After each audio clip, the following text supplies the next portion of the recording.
Bismillahirrahmanirrahim. Assalamualaikum warahmatullahi wabarakatuh.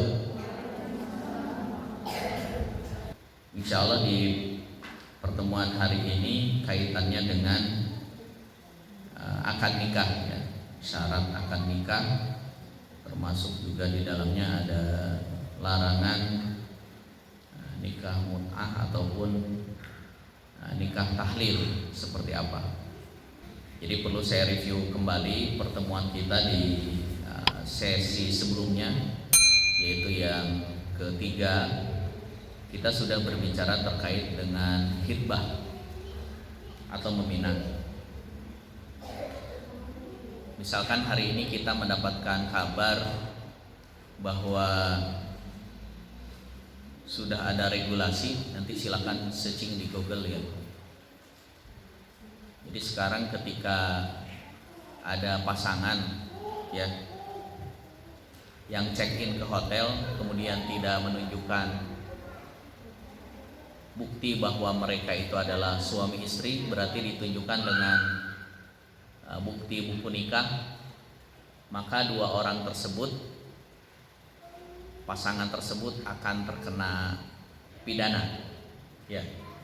Bagi kita sebagai seorang muslim, seorang muslimah, berarti sebuah kabar baik sebenarnya ya, karena memang ini sebenarnya meresahkan.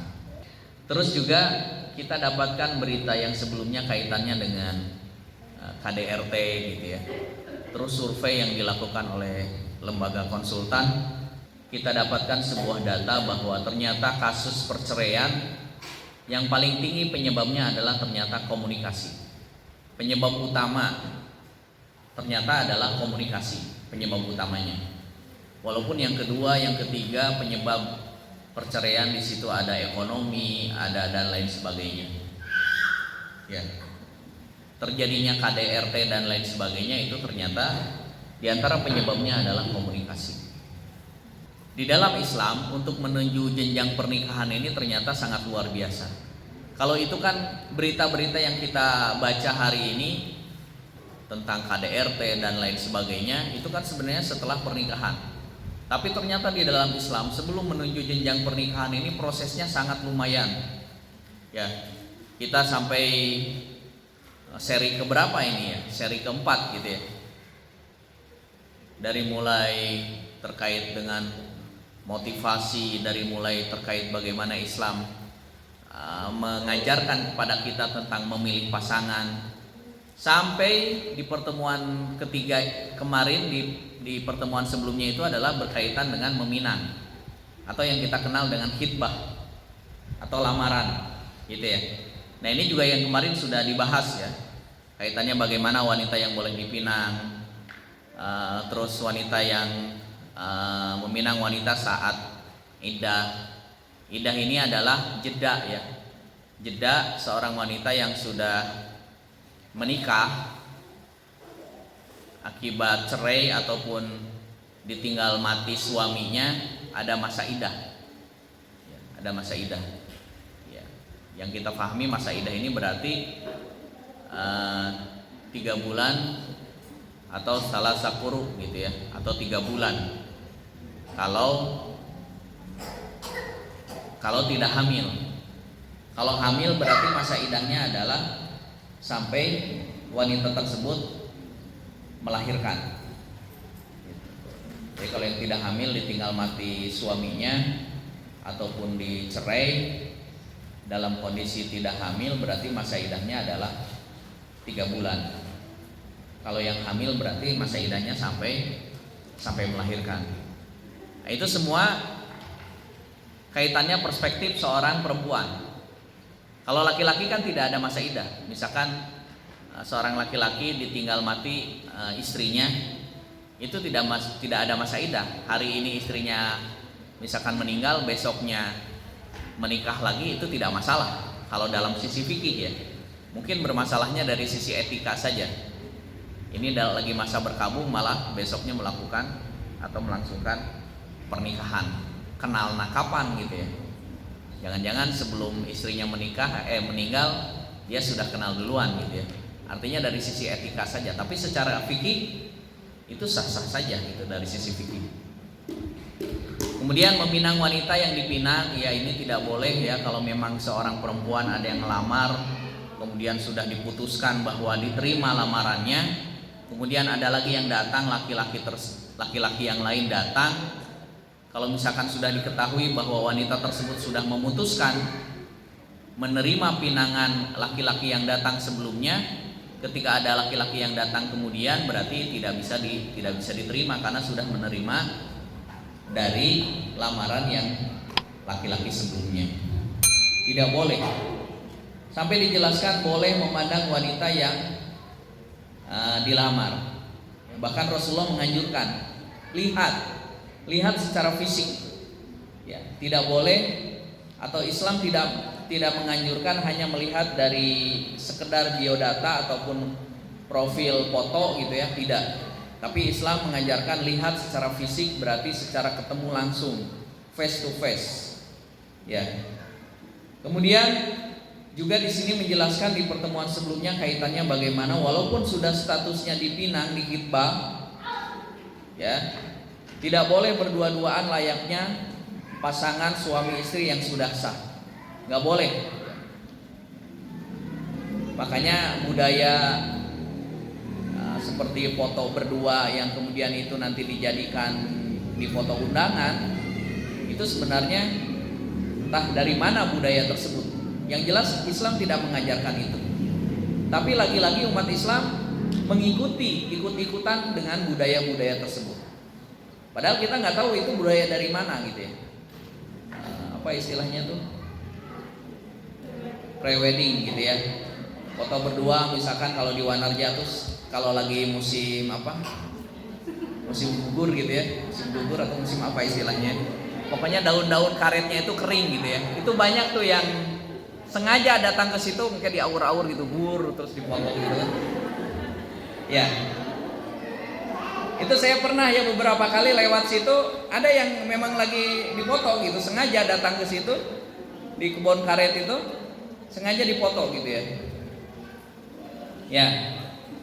Terus khalwat ini berdua-duaan. Sampai dijelaskan bagaimana di pertemuan sebelumnya itu adalah ketika batal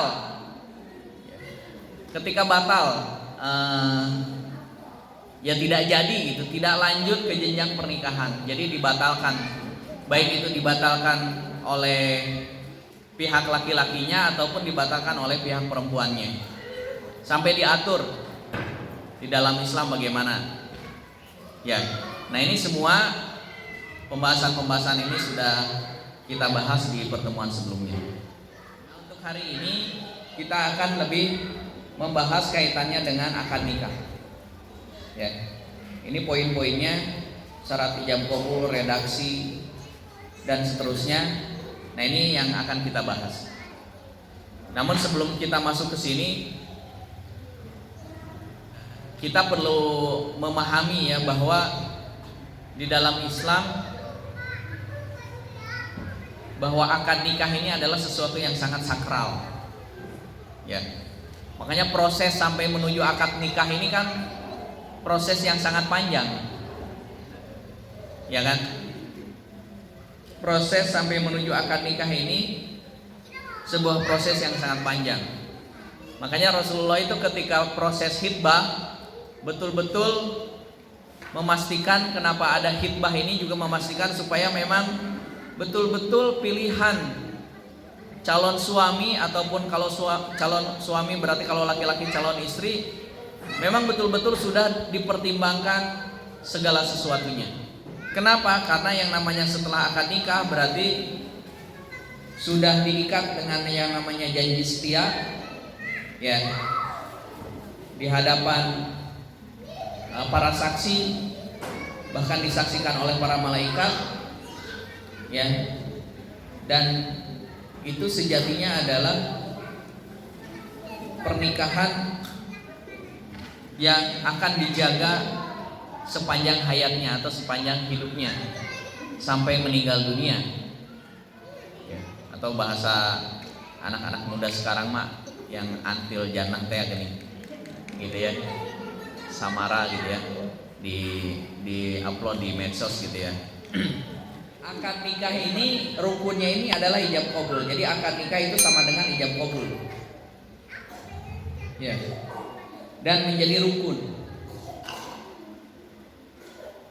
Jadi dalam akad ya, di dalam Islam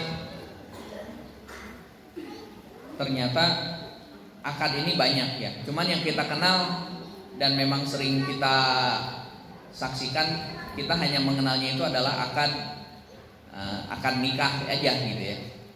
Padahal ketika jual beli juga di situ adalah akad jual beli gitu ya. Ketika hutang piutang juga sebenarnya di situ ada akad hutang piutang gitu ya. Serah terima barang di situ ada akad serah terima. Intinya adalah ijab, ada qabul. Kalau ijab itu ada permohonan, berarti permohonan atau permintaan. Kalau qabul berarti penerimaan.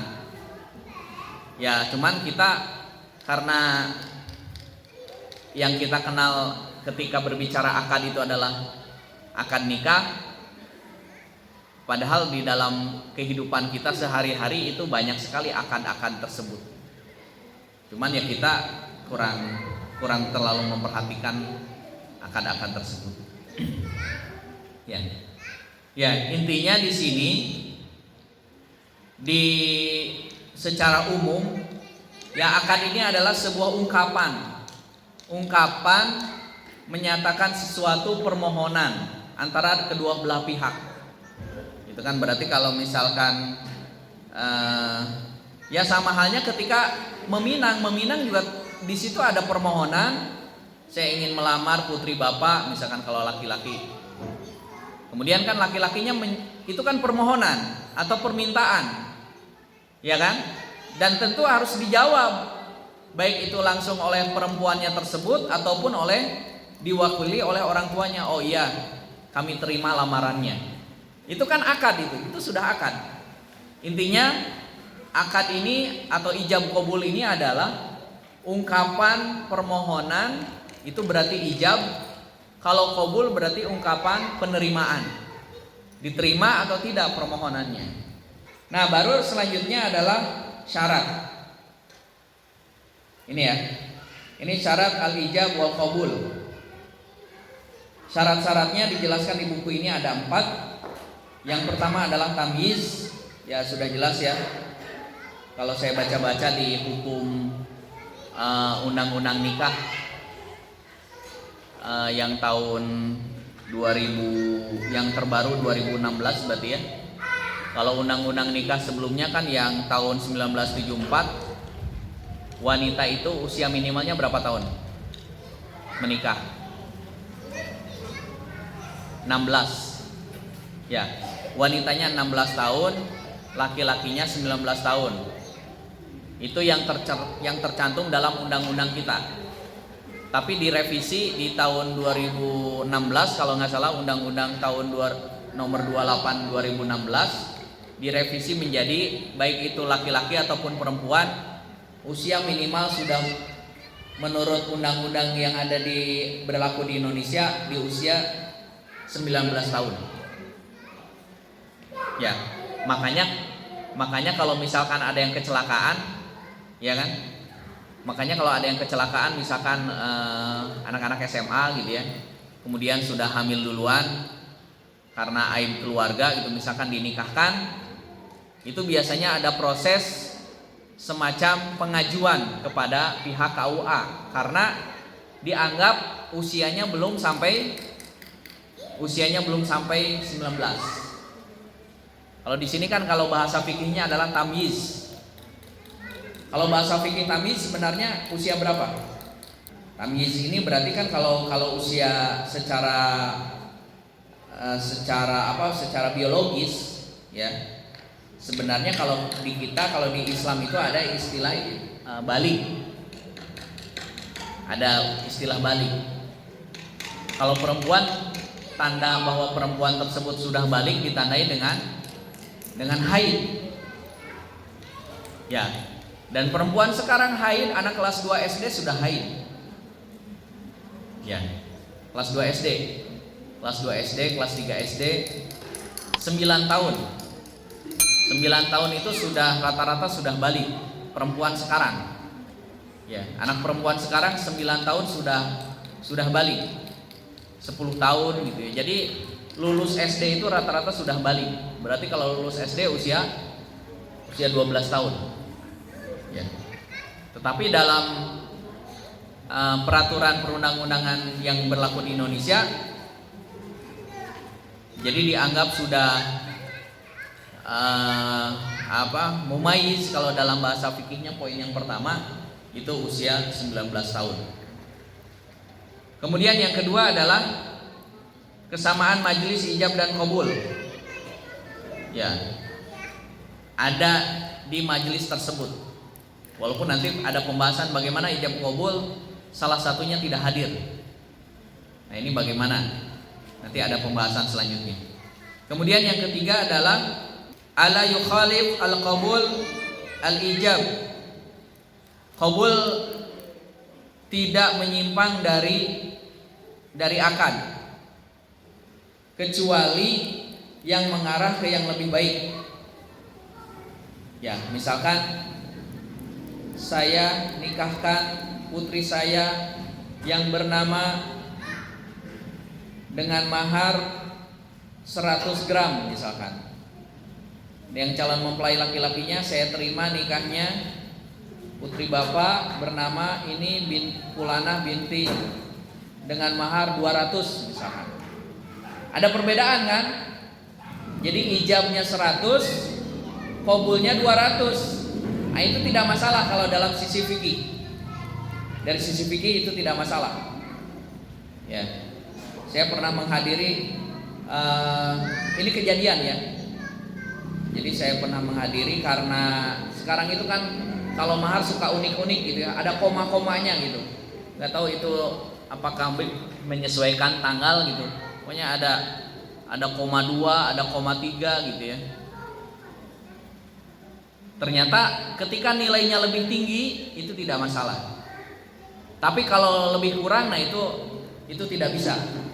Misalkan dengan mahar menjadi 99,5 gitu ya, bukan 100, nah itu tidak bisa. Tapi kalau lebih itu bisa 100, jadi 101 misalkan ya. Karena dalam bentuk perhiasan ternyata tidak pas 20, tapi ternyata 20,1 gitu atau 20,05 gitu. Itu boleh. Kemudian yang syarat yang keempat, setiap pihak yang melangsungkan akad mendengar lawan bicaranya yang mengerti bahwa ucapannya adalah akad nikah. Nah, ini menjadi syarat terkait dengan ijab qabul. Nah, selanjutnya redaksi akad. Intinya redaksi akad itu kalau dalam fikih di situ ada kata nikah, kawin atau tazwij gitu ya. Misalkan zawajtuka gitu ya, atau ankahuka gitu ya. Ada kata-kata nikah atau ada kata-kata tazwij, itu silakan. Tapi para ulama berbeda pendapat terkait dengan tamlik. Jadi kalau ada kata-kata tamlik ini para ulama berbeda pendapat. Ada yang mengatakan boleh, ada yang mengatakan tidak boleh. Karena tamlik ini adalah hiasan yang memiliki. Jadi memiliki ini biasanya lebih kepada ketika akad jual beli. Kalau ini khusus ya. Kalau akad pernikahan ini ada 2 redaksi ini, maka dianggap sah dengan 2 redaksi ini. Baik itu kata-kata tazwij atau an-nikah. Nah, terus bagaimana bahasanya? Apakah boleh bahasa akad atau ijab qabul ini dengan selain bahasa Arab? Para ulama sepakat bahwa ijab qabul boleh dengan selain bahasa Arab. Tetapi para ulama berbeda pendapat ketika keduanya itu paham bahasa Arab. Makanya kalau kita lihat misalkan anak-anak kiai gitu ya, para santri atau santriwati ketika melangsungkan akad nikahnya itu menggunakan ijab qabulnya pakai bahasa Arab. Karena Mazhab Imam Syafi'i lebih mengutamakan ketika dua-duanya bisa bahasa Arab, maka sejatinya ijab qabulnya menggunakan bahasa Arab.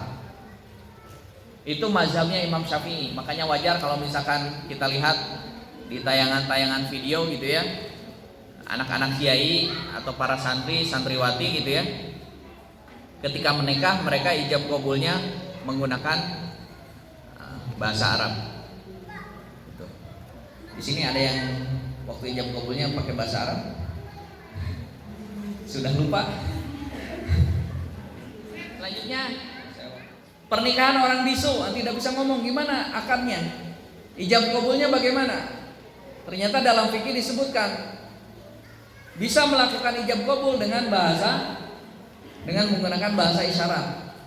Ya tahu bahasa isyaratnya, saya nikahkan, saya terima gitu kan, pakai bahasa isyarat gitu ya. Jadi boleh, intinya boleh. Jadi orang yang bisu ijab qabulnya cukup dengan menggunakan bahasa isyarat. Nah, bagaimana jika salah satunya tidak hadir? Nah, ini nih, ya, kekinian. Jadi salah satunya tidak hadir, entah misalkan masih di luar pulau gitu atau di luar negeri, intinya tidak bisa hadir. Bagaimana? Apakah ijab qabul ini bisa dilakukan? Mungkin jarang ya terjadi kalau di Indonesia gitu ya. Tapi ada juga yang mengalami. Misalkan salah satu ketua yayasan kita, almarhum Ustadz Syekh Mahmud ya, ketua yayasan yang pertama, ketua yayasan Asyifa yang pertama, dulu ijab qabulnya secara jarak jauh. Karena beliau sedang kuliah di Yaman, istrinya orang Subang. Akad nikahnya menggunakan kaidah fikih ini. Jadi diwakilkan, jadi membuat semacam surat pernyataan, diwakilkan kepada orang yang ada tersebut, kemudian dilangsungkan akad nikah ijab qabul, walaupun mempelai laki-lakinya tidak hadir di tempat. Tetapi secara fikih itu sah dengan syarat-syarat tadi ya. Ada saksi, kemudian didengarkan, dan semua yang hadir di majelis tersebut menyaksikan bahwa terjadi yang namanya ijab qabul. Ini bisa dilakukan. Selanjutnya, syarat atau redaksi ijab qabul. Ya, ini redaksinya ya, redaksinya yang sering kita dengar, misalkan kalau dalam bahasa Arabnya zawwajtuka ibnati ya, aku telah menikahkanmu dengan putriku. Kemudian mempelai laki-lakinya menjawab aku telah menerimanya ya, baru dengan mahar dan selanjutnya. Ini redaksinya. Atau aku menikahkanmu dengan putriku ya, azwajuka ibnati. Kemudian laki-lakinya menjawab qabiltu. Jadi di sini redaksinya harus fi'il madhi. Fi'il madhi itu berarti telah terjadi. Tidak boleh menggunakan redaksi fi'il mudhari. Fi'il mudhari itu berarti sedang atau mustakbal, akan datang. Misalkan saya akan menikah tahun depan, saya akan nikahkan kamu minggu depan. Nah, itu kan belum terjadi gitu. Nah, itu nggak boleh. Jadi redaksi akad itu rata-rata adalah fi'il madhi sudah terjadi. Sehingga apa catatannya? Jadi tidak mengandung pengertian lain. Tidak mengandung pengertian lain. Kalau misalkan saya nikahkan kamu besok atau minggu depan, bulan depan, tahun depan, itu mengandung pengertian yang lain.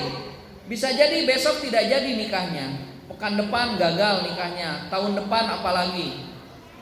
Makanya di dalam ijab ini harus menggunakan telah fi'lul madhi, berarti telah terjadi. Aku telah menikahkanmu dengan putriku. Itu sudah jelas. Jadi tidak ada pengertian yang lain. Atau aku menikahkanmu dengan putriku, ini jelas, ya. Nah, ini saya kira untuk ijab kabul simple ya. Dan ijab kabul itu pas pelaksanaannya hanya persekian detik ya, berapa detik gitu ya. Saya nikahkan putri saya yang bernama Fulanah binti kepada engkau dengan mas kawin 100 gram emas dibayar tunai. Langsung yang laki-lakinya, saya terima nikahnya putri bapak bernama Fulanah dengan mas kawin emas 100 gram dibayar tunai. Seperti itu sah. Hanya sekian detik, tidak nyampe 1 menit gitu. Ikrar, ijab dan qabul dalam pernikahan. Tetapi dampaknya di dalam Islam ini sangat luar biasa. Dampaknya di dalam Islam sangat luar biasa peristiwa ijab dan qabul tersebut.